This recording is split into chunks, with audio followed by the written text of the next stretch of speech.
Ayan na guys, ang sweet and sour sauce. Sweet and sour chicken. Ayan na guys.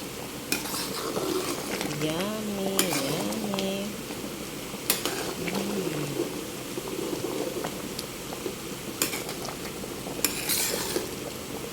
Tuyo-tuyuan natin ng konti guys para mas ma-absorb ng manok ang lasa ng sauce, sweet and sour sauce.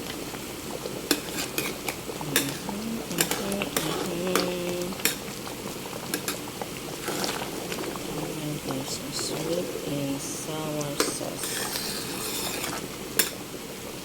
Ayan guys, ang sweet and sour sauce.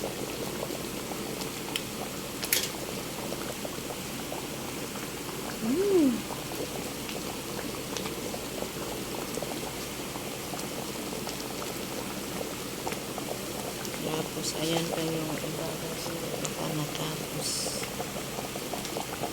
Ayan pa yung iba guys, hindi ko pa natapos gawin. Inuna ko ito kasi dadalhin, hatid namin sa school yung pagkain mamaya 12:30. Kaya inuna ko yung iba. Mamaya na yung iba. Ano lang guys, para-paraan lang, ganyan.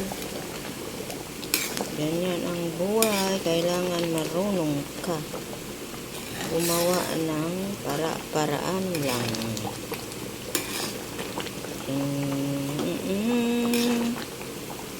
Ayan na guys. Sana magustuhan nyo ang video ko para sahod na ako sa YouTube. Hindi pa ako nakasahod guys. Mahina ang views, walang sahod, walang nanonood, wala. Ayan guys, tingnan nyo guys, patuyuan ko siya ng konti para ma-absorb ng chicken ang sauce na sweet and sour sauce. Ganyan lang guys. Paraan, iba-iba tayo ng paraan sa pagluluto. Ang mahalaga ay galing sa puso.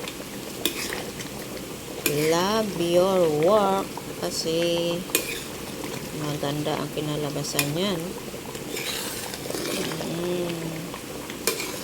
Kaya yung mga estudyante dito sa Bluhan, Fair Century, siguro pag umuwi na ako ng Pilipinas, malaala nila ako. Yung isang Pilipina na naging tagaluto sa Bluhan Fair Century. Ano na ito guys, 10 years na ako dito na nagluluto.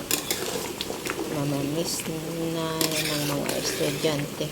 Pag ako'y uuwi na, magpugod na ako guys.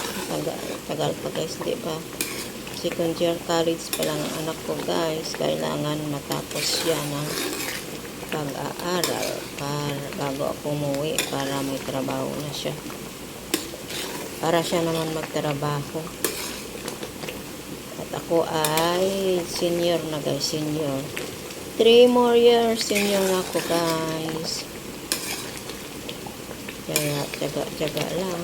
Ayan oh. Kailangan natin palapot-laputin, papatuyuan pa yun. Ayan na guys, ang sweet and sour sauce. Ayan na guys. Thank you guys. Salamat sa inyong panonood. Sana magustuhan nyo. At huwag mag-skip sa ads para kumita naman si Fus. Yan ang paraan para kumita sa ads at sa maraming views. At saka yung nagtatapon ng nagpakulay ba? Nagpakulay o nagpa-member. Ayan na guys. Thank you. Okay guys. gawin ko siyang 5 minutes para may pang-upload ako. Bye-bye. Bye-bye guys. Thank you everyone. Sana magustuhan niyo. Bye.